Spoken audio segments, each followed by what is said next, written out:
Good morning, everyone. I would like to call the last of this term, regular County Council, October 14th, 2025 meeting to order at 9:30. We will start with our land acknowledgement. Oh, we only have 4 in the room, pardon me. We don't quite have quorum. We now have quorum. So I will start again. Welcome, everyone, to our regular County Council Tuesday, October 14th meeting, the last meeting of this term. I would like to call this meeting to order at 9:30. We will start with our land acknowledgement. We acknowledge Athabasca County is located on First Nations Treaty 6 and Treaty 8 traditional territory. We respect and honor all First Nations, Métis, and Inuit peoples' connection to these lands, their history, language, and culture. And just before we move to the approval of the agenda, I just wanted to say quickly a few words, and that is to my fellow councillors, thank you for your service these past 4 years. We've always shared a common goal, and that was to do what each one of us felt was the best for the people of Athabasca County. We can be proud of the accomplishments made and the path forged towards a stronger future. To our administration and our staff, led by our CAO and department directors, your hard work does not go unnoticed. Thank you for being the backbone of this organization and helping us to move forward on so many fronts. You have been essential to everything we've accomplished, and I deeply appreciate all you do. And to our residents, thank you for your engagement, feedback, and patience. Your voices guide our work. Please keep that communication coming. It has been a privilege and an honor for me to serve as both councillor and reeve this past term, and I'm grateful for this opportunity. And I hope to continue serving our county again, should the residents place their trust in me for another term. There is still so much more to be done. Thank you all. Alrighty, so to the approval of the agenda, if we could start with any additions, deletions, or changes. I would like to actually change one order item 12.9 of enclosed to go before 12.5, please.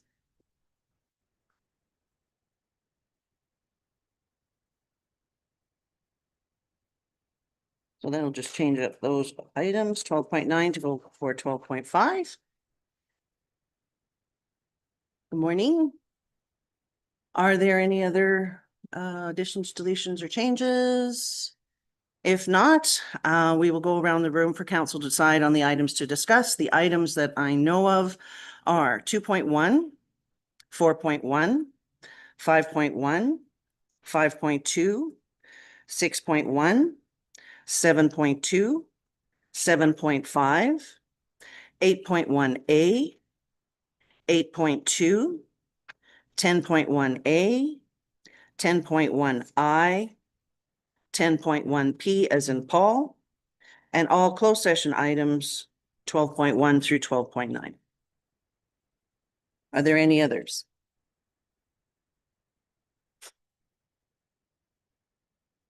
If not, can I get a motion to approve the agenda as discussed? Councillor Cromwell would like to make a motion to approve the agenda as discussed. All those in favor?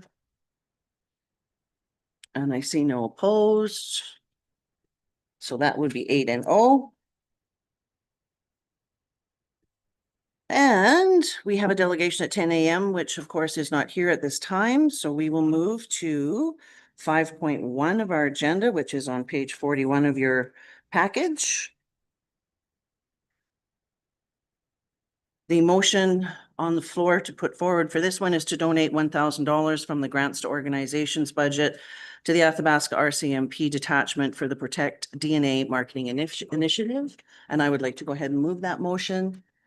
I'll just put a quick comment out there. I think this is a wonderful initiative that the RCMP are very interested in rolling out. And as I mentioned in a previous meeting, I think it is so incredibly important that anything that we can do to help with crime in our community is a benefit. Go ahead, please.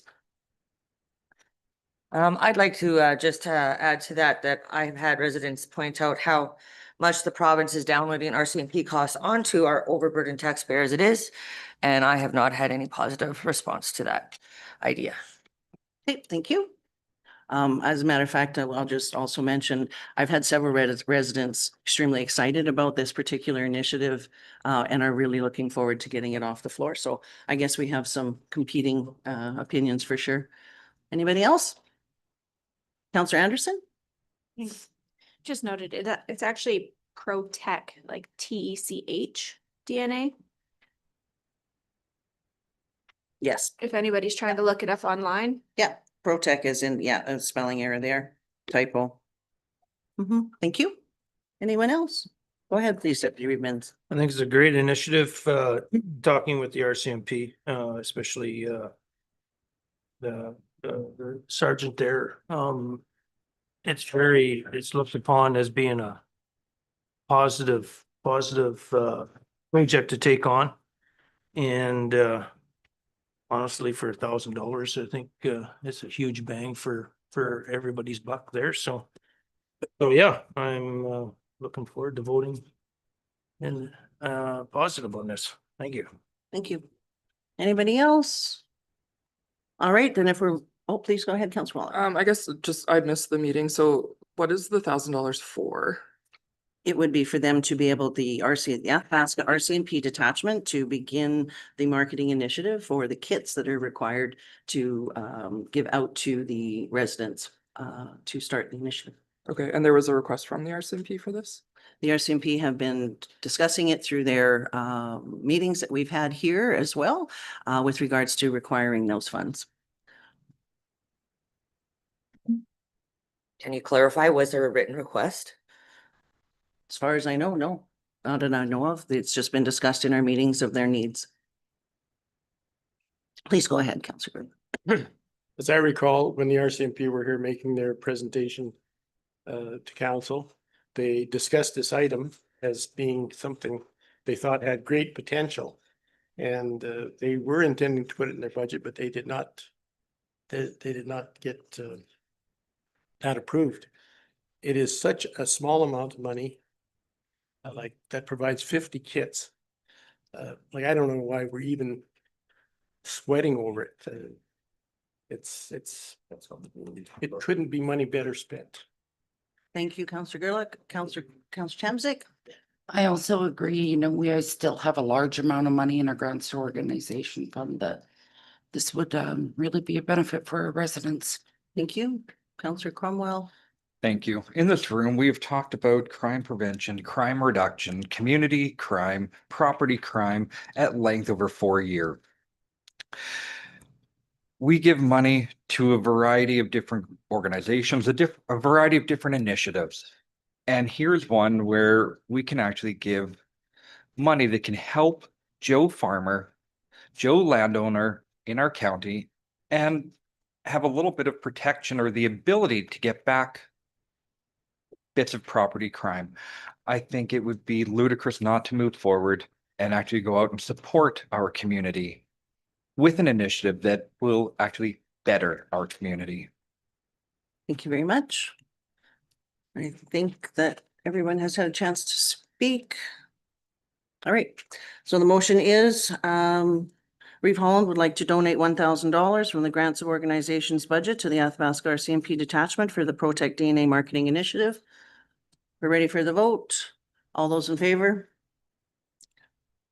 And those opposed? That's 6 and 3. Thank you. All right, the next item up is 5.2 Community Grants Program, page 43 of your package. The recommendation here is that council approves the Athabasca County Community Grants Program as presented and further rescinds grants policy 6200, 7600, 2613, 7610, 7625, 7615, and 3685. And I think I will ask Course Administration if you'd like to weigh in on the request for decision.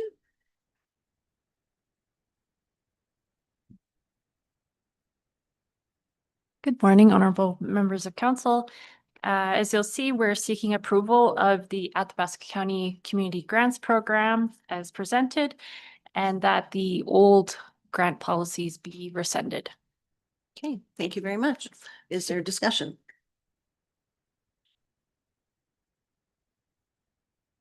Go ahead, please, Councillor Cromwell.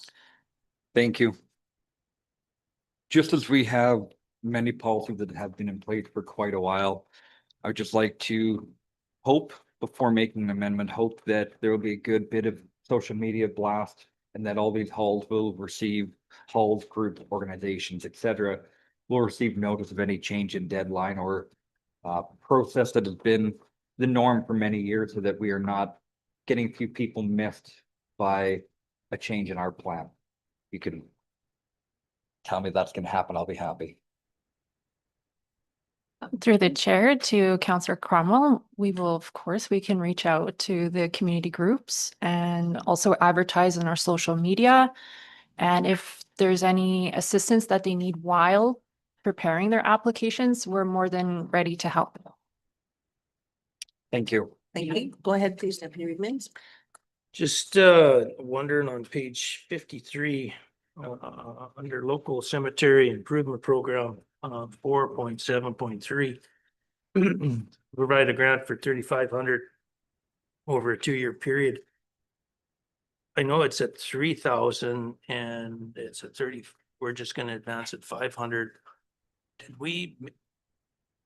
I can't remember if we made it a different number when we were first talking about this, or. Okay, through the chair to Councillor Mins, it was agreed upon at the last meeting that we increased to 3,500, correct? It was agreed upon the 3,500? Yes. Okay. Thank good. you. I seem to have a different recollection of it being discussed, that we had thought that we would look at even 5,000 at that meeting. I can't remember, was there a motion that, I guess my memory is failing me. Yes, there was a motion that was created. Okay. Yeah, yeah. Okay. I guess I'll put it out there. Is council interested in looking at, being that we've seen 3,000 for 2 years for a very long time. Would council, is council happy with 3,500, or would they consider going 4,000 or 5,000, or go ahead, Councillor Cromwell. Thank you very much. I would like to make the amendment to change that to $5,000. Okay. Do we need to rescind any prior motions? I don't, was that at a committee of the whole discussion? If I'm not mistaken? Yeah, it was a committee of the whole discussion. Okay. So the amendment by Councillor Cromwell.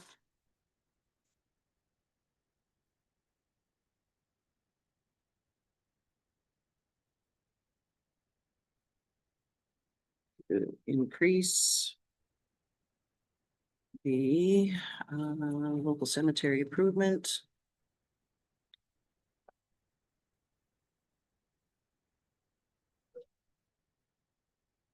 Thank you. To 5,000. All righty.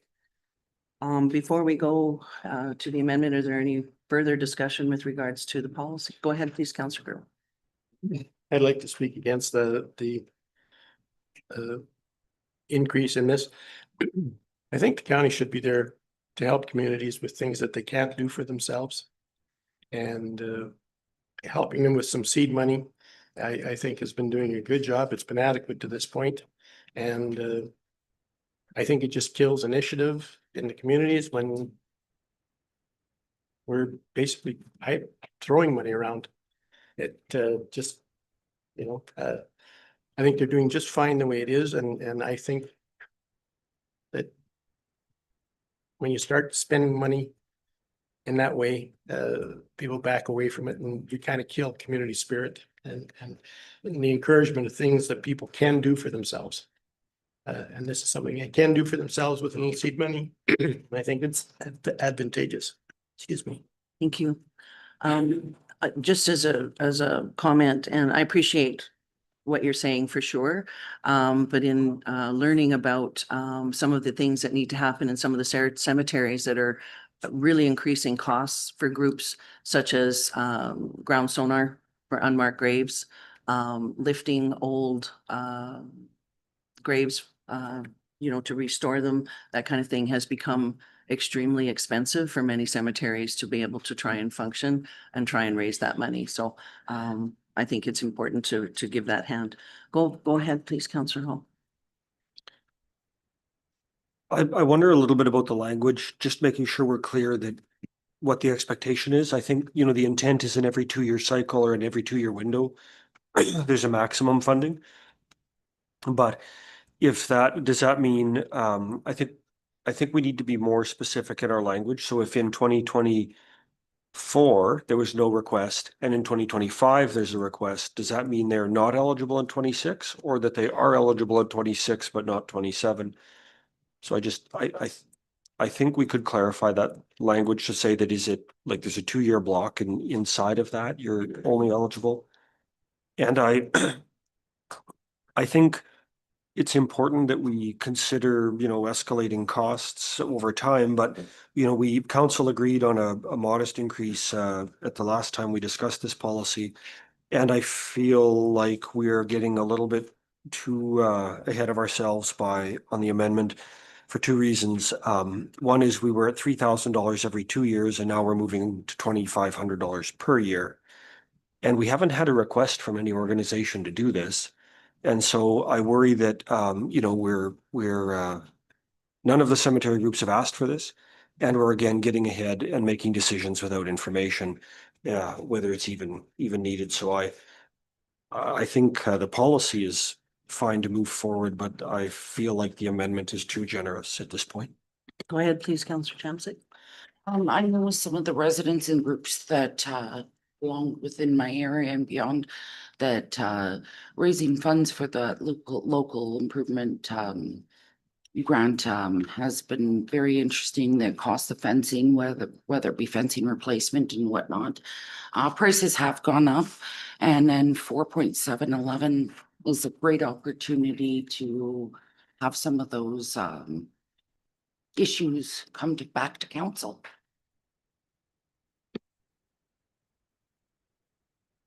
Okay, thank you. Is there any other further discussion? Go ahead, please, Councillor Anderson. Thank you. In trying to make this as user-friendly and reader-friendly as possible, I noted that under almost every program, it says each applicant must submit Schedule A, Schedule B, supporting documents, and Schedule C. I'm just kind of wondering if, when that's read by members of the community, are they going to assume that they have to submit all of that at the time of application? Because I didn't see anything that stipulated only the application form and budget form need to be submitted at time of application, or even that the budget form has to be submitted at time of application. So I just think there's a little bit of clarity we could put in there to make sure that people are prepared with their submissions and not having to go back and forth and feel that the rules are changing. Okay, so in this particular area, so for example, for the cemetery on page 53, it says each applicant must submit Schedule A, application form, Schedule B, budget form, supporting documents, including a letter of support from the owner of the cemetery, invoices and receipts, and Schedule C, final reporting form. So that does that cover what you were mentioning in this particular section, or do you want to see it in every single section? Yeah, so essentially that clause is in every section. Mhm. And then we have a whole another section of this grant that talks about the final reporting and what supporting documents are required. So I'm just wondering if we shouldn't remove number 3 and number 4 so that every applicant must submit their application form and a budget. And then further on, it talks about what the follow-up is, but just so that they aren't scrambling thinking, oh, now we have to provide supporting documentation or we have to provide this final report that doesn't actually mean anything at the beginning of the process. Or that they think that they, you know, only need the application form and then they're requesting a budget form later on. I just think we could be a little bit clearer with that.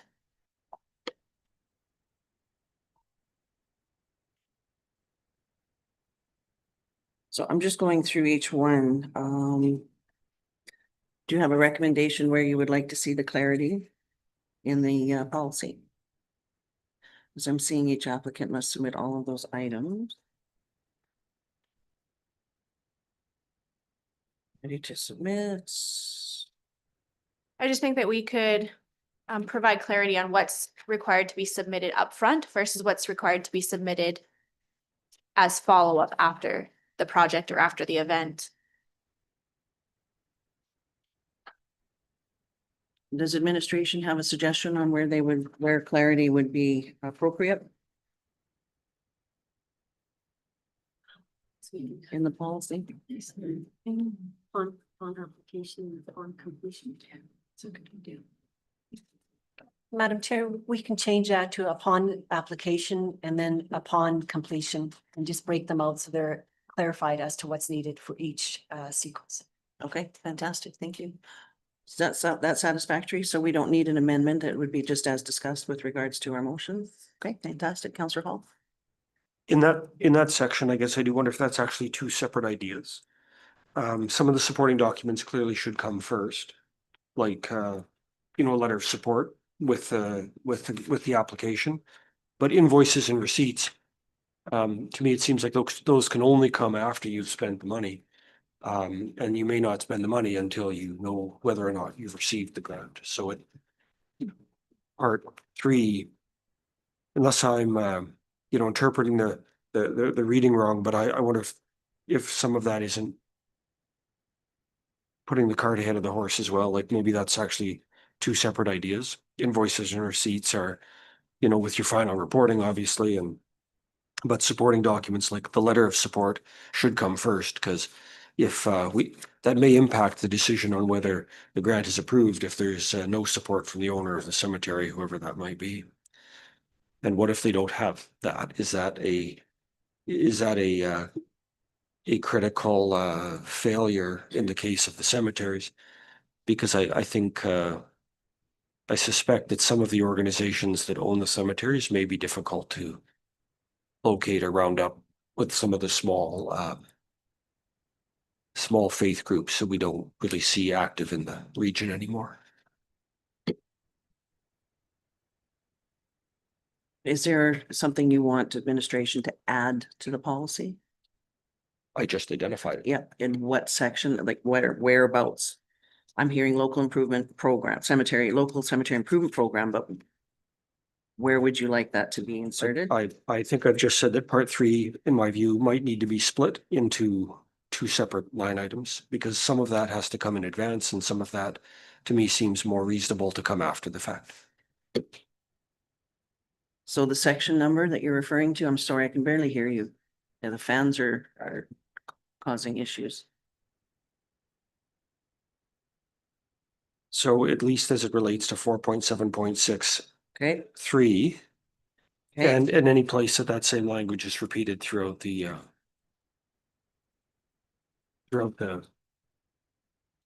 policy. Does administration understand what the request is? Thank you. And you would like that same request for every single, each applicant must Where it submit? applies, like in 4.9, it's, it's not relevant there. The impromptu requests you're referring to? In 4.9? Like 4.9.3, doesn't really split, like there's no, that's all stuff that reasonably can come at the end of along with the final reporting. So it's just where it's relevant that some things maybe are more natural to come with the application and some are more natural to come with the final reporting. Okay. And I didn't catch that when I read it last night, so I don't have a list of every place of that. Okay, does council agree with the request for administration to make those changes? Yes, yes, yes, I'm seeing we don't need an amendment. It's as presented. Deputy Reed. Just to give my feedback just regarding some of these changes and stuff like that. I've actually through the cemetery improvement program, I've actually filled out and through South Athabasca Cemetery Society. And I don't know if we might be making this too convoluted for administration to keep writing down, like you must do this, you must do that, you must do this. what we're asking is just people to have communication with other people when you come in here to ask for the, you know, when I came in here and asked for the application and how it works and everything. I actually had a discussion. And I went back and filled it out and everything and that, so I don't know if we need to write down every point blank. It worked for me and it wasn't too convoluted. I don't know, it's just. I think, yeah, I don't know, I don't think we need to write down exactly what you need to put exactly where. That's communication between administration and the people who are actually putting in the application itself. I had no trouble. And yeah, that's my point of view. And sometimes we make things too convoluted and then people get upset because, well, they didn't tell me this and they didn't tell me that. And it's like, well, I don't know. To me, it's communication. Come in, ask their application, administration will sit down, kind of give you the background on how it runs and away we go. All right, so with the opposition, is it required to have an amendment voted on, Councillor Hall, a second amendment? I'm just bringing up, I think the request is not about making it convoluted, but more, I mean, what I've heard from my colleague and from other, it's really just about making sure that it's clear the what and the when for people who are using the program. And so, breaking a couple of things up into an additional bullet point, I think these are guiding documents and they provide instructions on how you want the program to work. So, I think it just simplifies, the requests are not to material changes. They're just really about hitting the enter key on a certain line and adding a next line. But it's around adding clarity so we don't put groups in a spot where they don't quite understand what they want to do, or that, maybe on the admin side, so that there's clarity that what items are expected in advance and what are expected after the fact. So there's no having this go off the rails in terms of the way we hope that it would go, but not being clear in our language.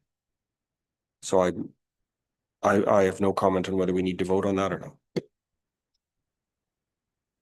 Shall we take a poll on how people feel about those changes? All right, we'll start with a poll. Councillor Cromwell? Polls, yes, yes, yes. No. Councillor, yes, yes, yes, yes. It's unanimous for the changes. Thank you. Just for clarity purposes on the appeal point, 4.7.11, that cemetery groups wish to appeal any decision respecting this program may do so by requesting in writing to the CAO that county council hear the appeal. If there is a maximum amount, that appeal would obviously not be considered, or would it be considered? Excuse me, Madam Chair, case by case, just depends on the situation. So council could then go ahead and say we will increase it or we won't increase it. Okay, thank you. All right, is there any further discussion on this particular item? So we have an amendment on the floor by Councillor Cromwell to increase the total cemetery local cemetery improvement program maximum from 3,500 to 5,000. Okay. If we're ready for the vote, nope. Councillor Gerlach, would you like to comment? Just I need to reiterate one more time. Since COVID, there's been a real marked decline in community participation. And my biggest concern in what I see now is loss of our communities, loss of community spirit, loss of community participation. And I don't think just you give somebody seed, they grow it, they reap the rewards.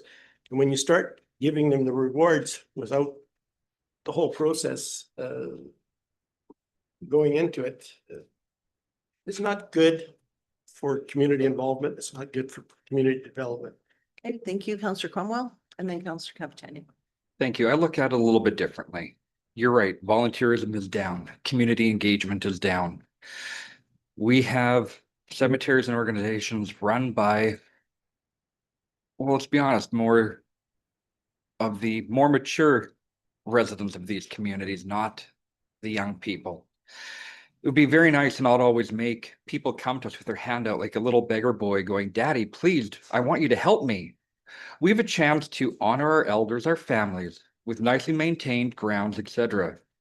Let's honor our communities, our history, and give a meaningful donation to places where our help really does make a difference. We have the ability to help improve, to make sure that they can get them maintained, to make sure that they can get this done or that. We're not giving them a reward. We are helping them. Well, we just heard that the communities are not always able to help enough to get it done. So maybe this is one where we have to go a whole $1,500 more could make a huge impact for these little groups, a huge impact to that community, that sense of community, that sense of feeling. And look at the old adage, when you look good, you feel good. When you feel good, you work good. When your cemetery looks good, your families are happy, they feel good. And you know what? I think that's worth a little bit more of our investment to ensure that these places are taken care of and we are honoring that history of our community. And I will stand by that 100%. Okay, thank you. Councillor Kapitani. Originally, yeah, I definitely was okay with going up with that, with the costs of equipment rising and fuel and all those things. But what I understand and really gave great thought to what Councillor Gerlach said is that seed money is what helps community groups grow and build team, as well as we're not denying them anything. We're still offering a grant of 3,500.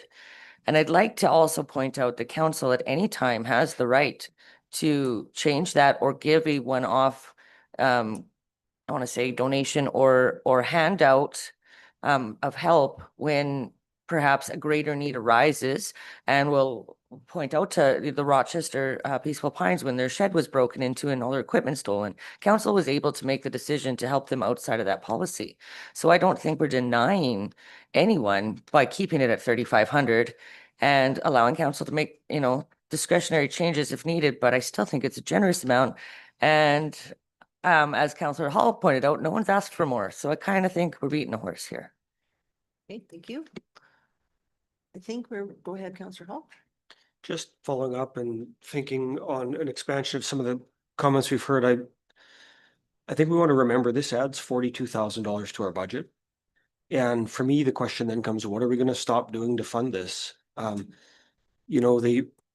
I feel like an increase is more appropriately referred to a level of service discussion, so we can talk about how it aligns with our priorities and how it aligns with how we want to motivate the community. And I agree, we should use resources to plant seeds, basically, and to motivate the community and to build community.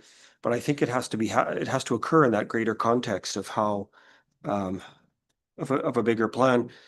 And I think it's a problem that we just keep adding to budget without putting it in that context of, is this the most important thing?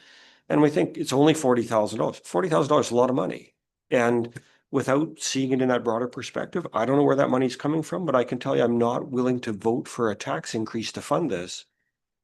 And right now we don't know where this is coming from except to increase taxes on this. And that's, we have to slow down how we just keep adding to budget. And I think, again, in the context of a level of service discussion where we say, one of the things will make our community great is if we have the best cemeteries in the province, then okay, we can prioritize it, know where it is, but we haven't had that discussion yet. So I would encourage us to stop with these one-off adds to budget, because 40 here and 40 there adds up to $1 million pretty quick. Okay, thank you. We're kind of cutting into our delegation time, so if there's no further discussion, I think we'll go ahead with the vote on the amendment, which Councillor Cromwell put forward. Does anybody need the amendment read again? No? Okay, all those in favor of the amendment? 1, 2, 3, 4, and those opposed? 1, 2, 3, 4, 5. That amendment fails. The motion, does anybody want to own the motion that we was recommended? Sure.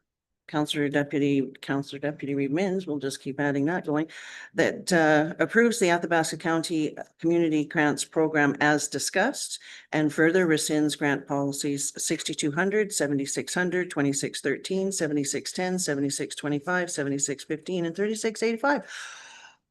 If we're ready for the vote, all those in favor? And I don't see any opposed. Thank you very much. That's 9-0. And if we might take a few minutes to, is our delegation ready? Okay, being that our delegation is ready to go and we've run into a little bit of their time, we will go ahead. This is 4.1 of your agenda package. This is the Authenticity Boyle Fish Pond presentation. They're just connecting. Thank you.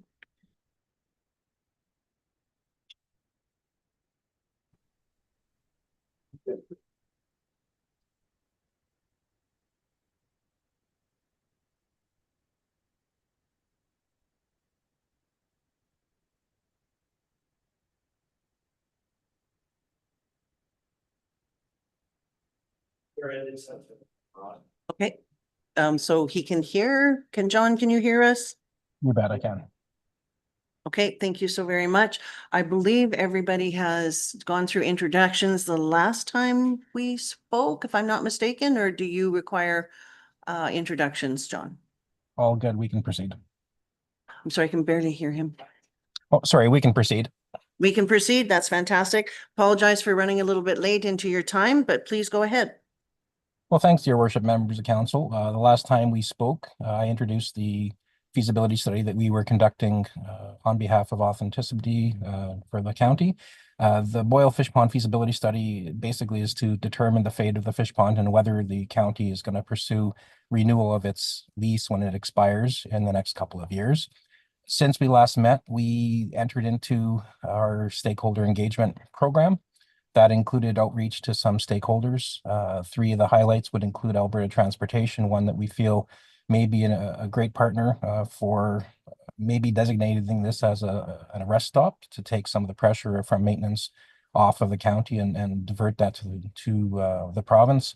Secondly, the Alberta Conservation Association, they are a current partner as they do stock the fish actively, but they do have other programs and some potential grant opportunities that Eden administration is considering presently for potential funding for some improvements. Thirdly, the Village of Boyle, I did have the opportunity to meet with their council on October 1st to introduce the project. And we've since received a letter of endorsement from the village, just indicating they would like to continue conversations with the county, but fully support the Boyle Fish Pond to continue. As it relates to public engagement, we had a public open house at the Boyle Farmers Market. I met with about 52 people, meaningful conversations with about half of them. Very strong support from the public for retaining the pond, and something to bear in mind. The statistical validity of that is low only because it's a very focused group, and we're talking about residents of the Boyle area. We did have a public open house, an online survey that was introduced at the open house. It was also advertised on the county website.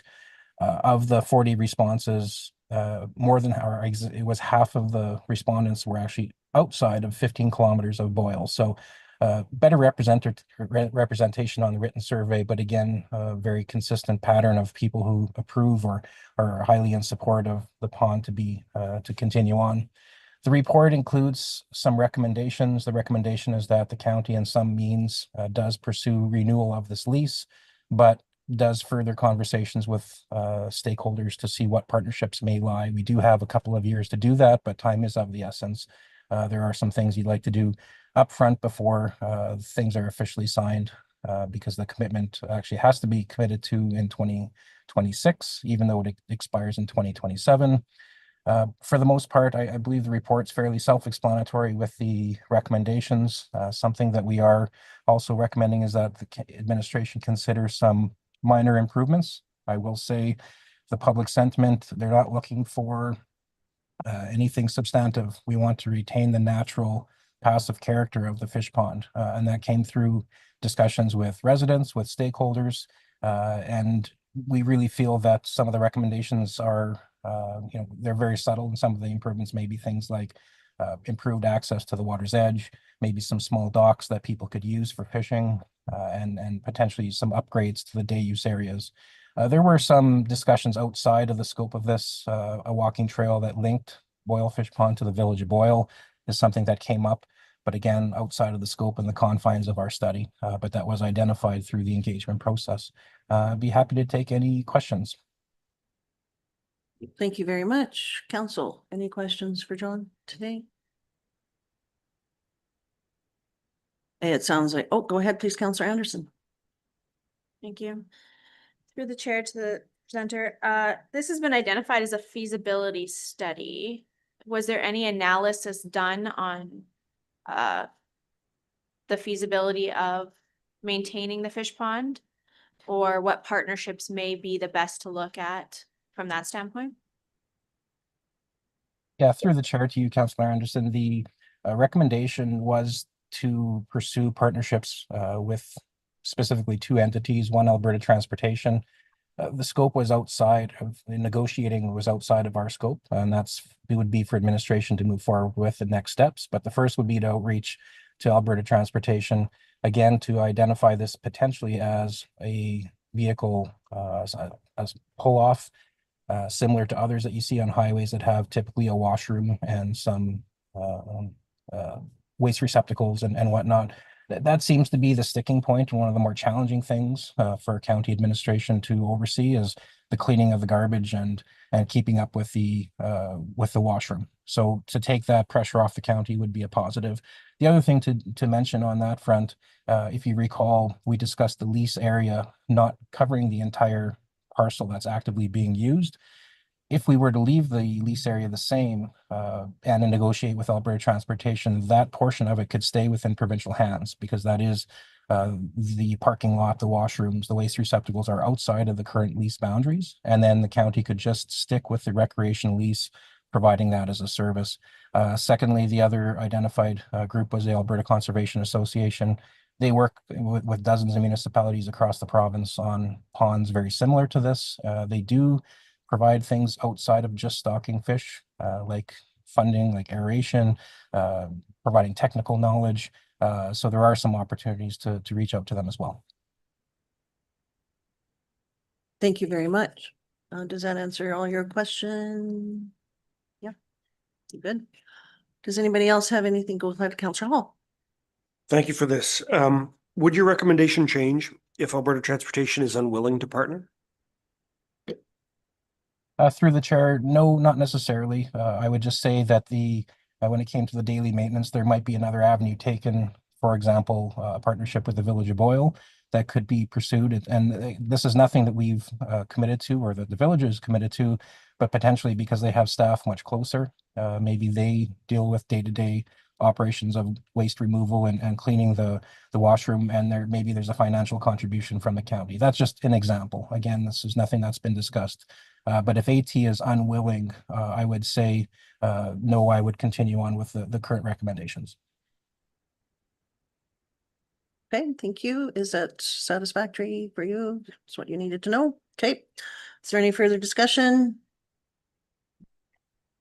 Well, I would like to thank you so much for being here this morning, John, and for your presentation and the work that has gone into this particular feasibility study. Just so you are aware, through the consent agenda, the motion has already passed to receive your report as information and to refer to the next strategic planning session. So again, I thank you so much for being here with us today and for what you have brought forward to us for consideration. Thank you, and the future council for consideration. So thank you very much. Yeah, thank you, everybody. All right, take care. Thank you. I think if we might take just a 5-minute recess or 7-minute recess. We'll do 7. We're going 10 now. We're going 10. We have 10 on the floor. We'll take a 10-minute recess, please, and we can all return at 10:24.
Thank you, everybody. We'll reconvene our meeting. We are at item 6.1 of your agenda package on page 100. And this is bylaw 029, 2025, plan of subdivision cancellation bylaw.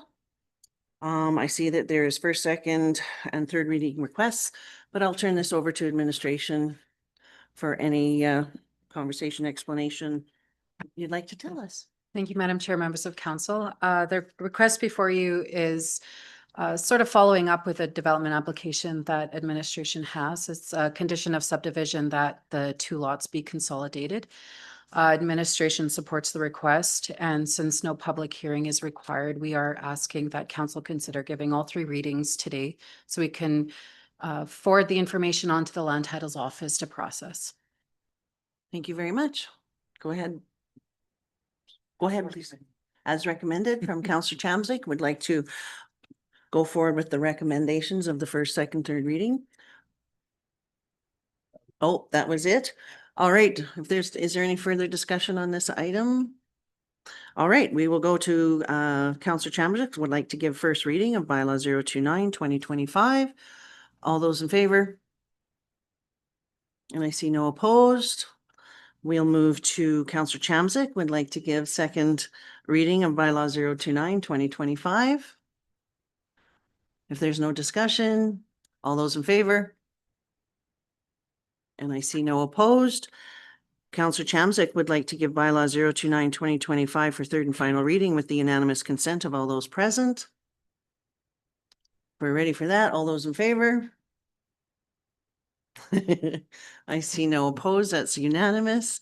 And Councillor Chamzik would like to give third and final reading of bylaw 029, 2025. No further discussion. All those in favor? And I see no opposed. Thank you. 9-0. Awesome. Thank you. We are moving into 7.2 draft policy 2915 financial reserves, page 108 of your package. I think everybody saw it on their desk. There was a little additional item that we were given for this particular item as well, the current December 31st, 2025 total reserves. And I believe there was an email that was also sent out to everyone. Did everyone get a chance to have a look at that? Call that up. So what we've got here is the draft policy 2915 regarding financial reserves. Is there a recommended motion? Somebody want to do the motion as recommended, or we're going to have discussion first? I guess we're going to have discussion first. If administration would like to go ahead, please, and thank you. Thank you, Madam Chair, members of council. Yes, we purposely put as discussed because we expect council will give us some feedback. This is your very first reserves policy, and I just want to give you some background. We've been working on this policy for several months, researching what other municipalities have, and took some of the best practices that we felt would be kind of a made in Athabasca reserves policy. So before you is a policy and a schedule. Now, I just want to point out in the RFD, I hadn't updated the values. So the values of the current reserves are in the handout that you got, 21,469,980.65 is actually your current. And we had since revised the recommended optimal values, which are in the worksheet that's just for your reference. That's just so we can track the numbers. So the actual optimal balance ideally would be 54,235,377.04.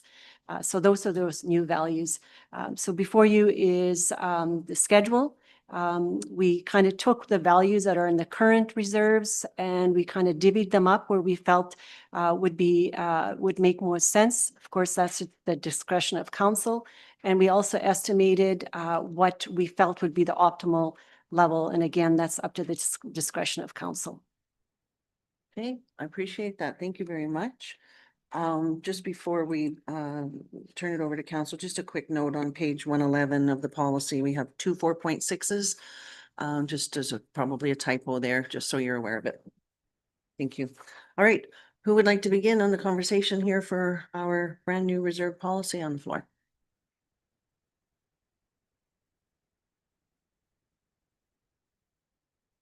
Okay, well, go ahead, please, Councillor Anderson. Thank you. The community services line on, I don't remember which page it was. Says that the starting balance is $345,057.04, which also happens to be the optimal balance. I'm wondering what that line is for and where such a very specific number came from. Like what has contributed to such a specific number?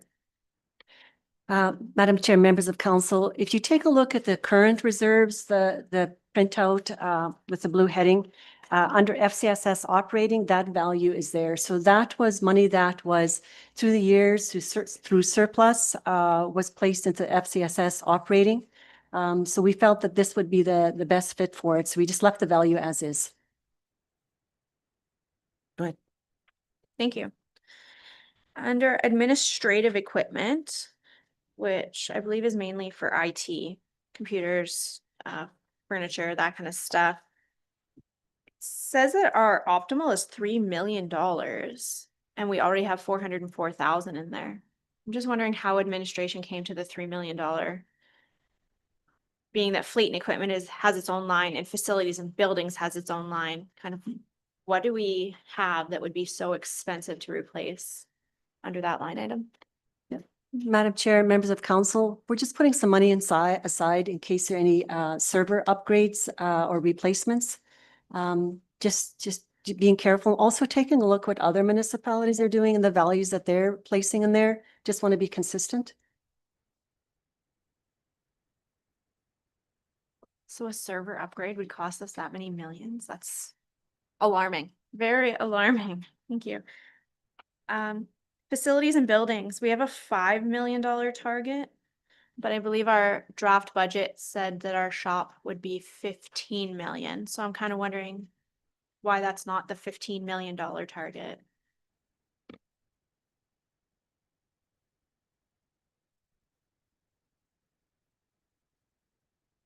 Madam Chair, I'll try to address that. This is specific to reserve, and the draft budget includes the item for a public workshop. That's a specific capital project to begin in 2026. So this is a separate item.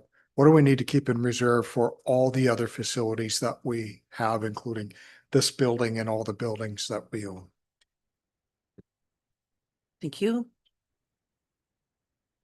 Is there anything further, Councilor Anderson, or you're okay for now? Okay. I have a question with regards to the appeal contingency going from the starting balance of 3 million going to 6 million. Is that also consistent with other municipalities? Well, Madam Chair, probably not. This is unique to the one large appeal that we have, and some other places may not have a specific reserve set aside for that appeal. Okay, thank you. Go ahead, Councillor Hall. So the Schedule A is what we'll come to in just a moment. When I was reading the policy itself under Part 6, 6.3, I think we're missing a line that's very similar to 5.2B, that is direct budget contributions. I think capital reserves are something we should plan for, and we should be saying we need to make direct contributions out of our budget into those. It's not, reserve planning should not be an accident of dividing up whatever we couldn't manage to spend in the year. On the Schedule A, I appreciate the work that's been done, and I know, reading the policy, there's room to keep refining and modifying. So I know we have to start somewhere, and I don't like just pegging numbers in, but I understand why that would occur. So I hope as time goes on, we do more documented reserve planning on our buildings and projections there, so that we can get that to better numbers. On things like the optimal balance, I actually think it's silly to use, like, if we can't round things on our scale to the nearest $1,000, we shouldn't maybe be here. So on the FCSS one or the community services, let's pick the nearest 1,000 and round that. And if we're over in there, we're over, but don't, it looks ridiculous to have $57.04. The reclamation reserve at the top, I know, over time we've had changes where we had a landfill we might have needed to do something with, and then we didn't because we came up with a better plan, or the admin came up with a better plan. I feel like last year when we were talking about the budget, there was a $7 million give or take post-closure reclamation liability on our financial statements. And so this is on the very top of page 115. And so we've got that optimal balance at 500,000, but I feel like when we had the discussion with the auditor, there was that post-closure liability of $7 million. Council, in my memory, agreed to cede that. And then we calculated a 15-year amortization to fully fund that. And so while I was reading this, it reminded me that I hadn't seen that payment in the 2026 draft budget, but that was subject to being changed in the future. But that was the direction of council, that we would actually on an annual basis budget that out. But so I might be wrong and it wasn't 7 million, but because it was Thanksgiving weekend, I didn't spend a lot of time digging. Thank you. Please go ahead. Madam Chair, Councillor Rowell, I know in the 2024 financials, when I spoke to the auditor, she said there was actually liability that was written down, which added to our surplus at the end of the year. I think she said roughly $2 million. So our liability, not sure which one she mentioned. I don't have my notes. That related to a landfill at Elscott.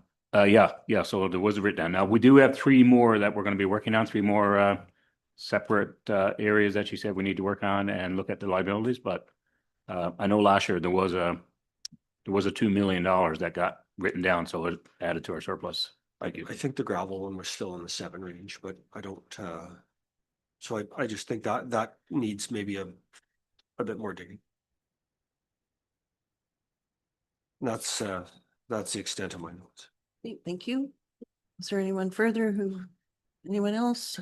Sorry. Oh, please go ahead. The other comment that I had that I wanted to make was so as much as this is great here, the next step is actually having a plan to get there.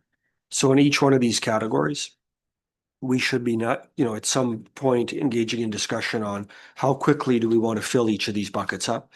And obviously some of them, fire services, well, we're going to be filling that and emptying that back and forth continuously. But I think a recommended annual contribution needs to be added, because some of them we may just choose unallocated surplus as the option to fill them there. But some of them I think we have to be really deliberate about funding, like the post-closure one in the gravel pits and water and sewer bridges. Some of those I think we want to be really specific about how we're going to fund those. Okay, thank you. Is there anyone else who would like to add to the conversation? Well, I, for one, am really pleased to see that we have a reserves policy coming forward. And that the work that has gone into it has been huge. The optimal balance scares me to death, but it is what it is. And I like the fact with regards to this policy in section 7, that this policy will be reviewed by council at least once per term, which I think is extremely important. And it gives you that time to evaluate and see where you are and if any of these amounts need to be adjusted. So I really appreciate the work that's gone into us, and thank you very much. The recommendation from administration is that council directs admin to amend the draft policy 2915 financial reserves as discussed, and further, and that would be Councillor Hall would like to give that motion. Okay, perfect. We'll just put that right on the floor. Council Hall would like to direct administration to amend draft policy 2915 financial reserves as discussed, and further directs administration to bring the policy to a future council meeting for adoption. If there is no further discussion, all those in favor? And opposed? 1, 8, and 1. Thank you. We are moving into page 128 of your agenda package, which is the strategic planning and corporate priorities.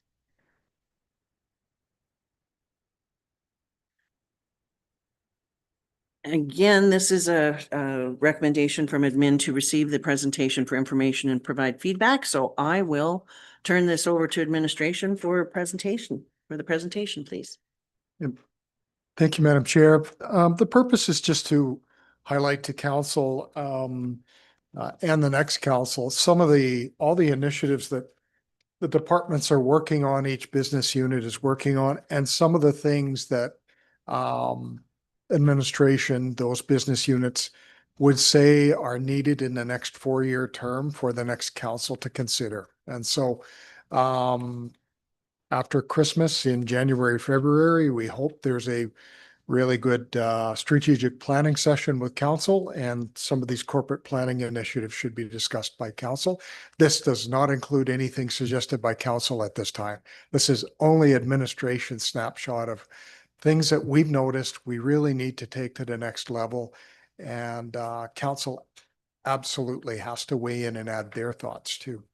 And we just present it for information today, Madam Chair. Thank you so very much.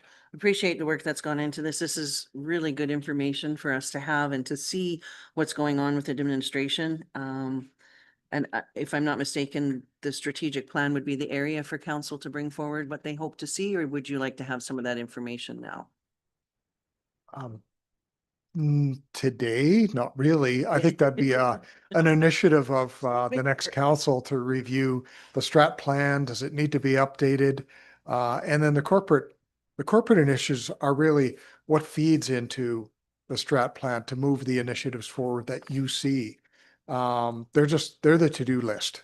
So we are trying to secure someone to help us with strat planning in the early new year, and then that'll be the first step to sit down with next council and see is it the adopted strat plan, is it still current, or do they want to see changes? And then how do the initiatives feed into that?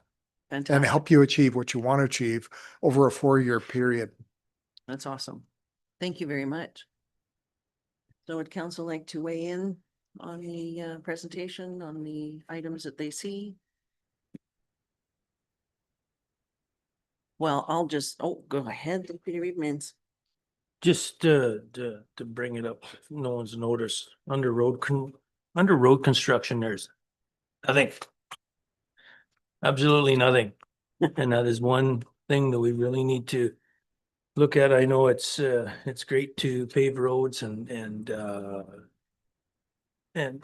do all this fine stuff, building bridges and all this stuff, but we can't turn our back on our roads. Our roads are a huge part of Athabasca County because everybody uses them. And when we're not rebuilding roads, things will fall apart. So, and shoulder poles are great. Love to see shoulder poles. It's not road construction.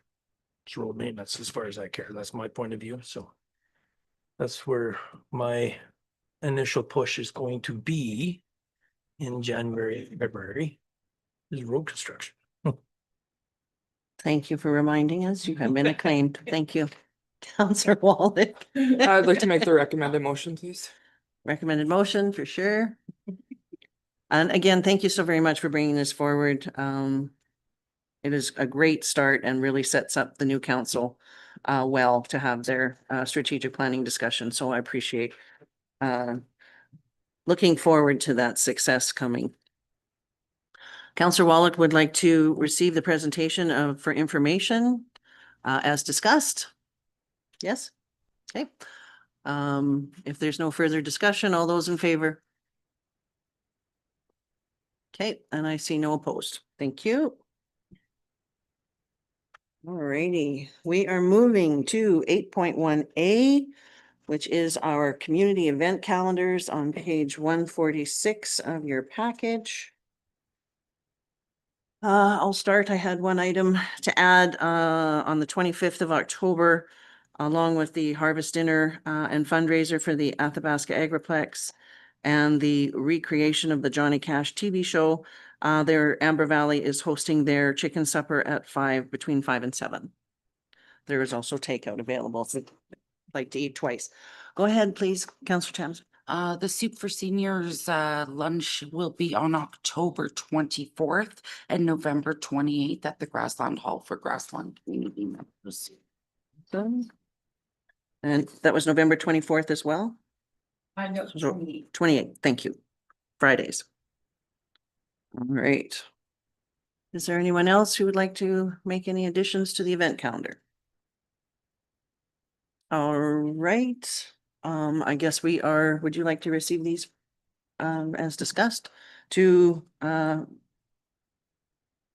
goodness, I'm losing it. To receive the event calendars as discussed? All those in favor? And no opposed?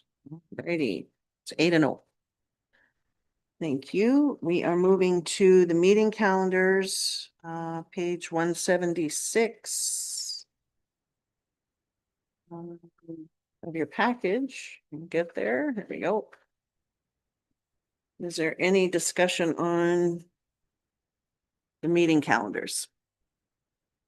Go ahead, please, Councillor Chamsey. November 12th, Athabasca County Rural Women's Conference.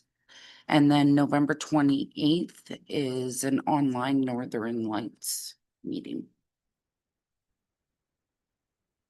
Okay. Is there any further discussion regarding the meeting calendars?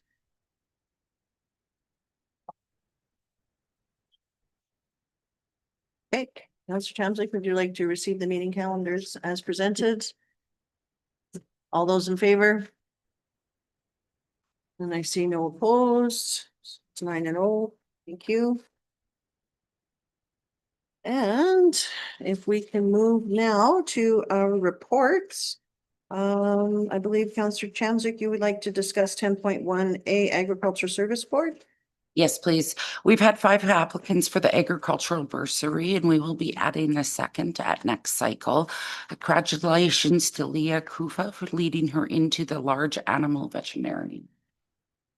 Awesome. Thank you. I also just wanted to give a quick update on 10.1I, and that is with regards to the Athabasca Landing Trail Steering Committee. We did have a meeting on the 10th, just this last Friday, and it is just basically to give the new council a heads up that what's coming. The Athabasca Landing Trail Steering Committee heard from the consultant, Jason Pfeiffer, with regards to the planning and design for the active transportation grant that is between Manook and Perryvale. It was a schematic design presentation that was given with a couple of options for the steering committee to consider. The steering committee really felt comfortable with option 1 with the least amount of development and honor the landowners' feedback, requests and concerns. So minimal development along that particular trail, with only 2 small boardwalks to be built over the 2 water crossings that are there. The one thing that was excellent that we heard from was a survey was completed on the 1909 T road plan, which is the original Athabasca Landing Trail landing trail itself. The concern was it might have been the existing trail might be a little bit off of that particular road plan. The majority of the trail is within the road plan, which is fantastic. There is just a little bump that's outside of it, but the landowner is quite happy, from my understanding, to leave it as is and not require any further development there. So a small agreement may be required. But all of that information will be coming, including the presentation coming from the Athabasca Landing Trail Steering Committee, will be coming to a future council. There was, of course, a bit of opposition with regards to the transportation plan, which would, I guess, as presented, create turnaround and some parking areas within the county road allowances. So again, that was something that was discussed heavily as as concerns. But regards to that, just wanted to provide that update that the wrap up of the scope will be by December. And then a detailed design will be provided to County Council early next year. And I believe 10.1 P is in Paul. Councillor Chamzik would like to discuss Celebrating Rural Women Conference. We received another SCOP grant that will definitely help with the rebranding to the Athabasca County Rural Women's Conference. We felt it was more of an encompassing name. And if administration can please change the updated calendars for next meeting, please. Thank you. Awesome. Okay, does anybody else have any further discussion with regards to reports? Do we need a motion with regards to the name change? Okay. Sorry. Oh, yeah, I guess it would be a recommendation. Oh, okay. Very good. So we don't need a motion. There's no action to take, so we will just accept the reports as discussed and just make it clean. Councillor Chamzik, would you like to accept the reports as discussed? Thank you very much. All those in favor? All right, no opposed. So we have come to the point of entering into closed session, I believe. We just had a break, so Councillor Cromwell would like to make a motion that we go into closed. All those in favor? And I see no opposed, so we are officially in closed.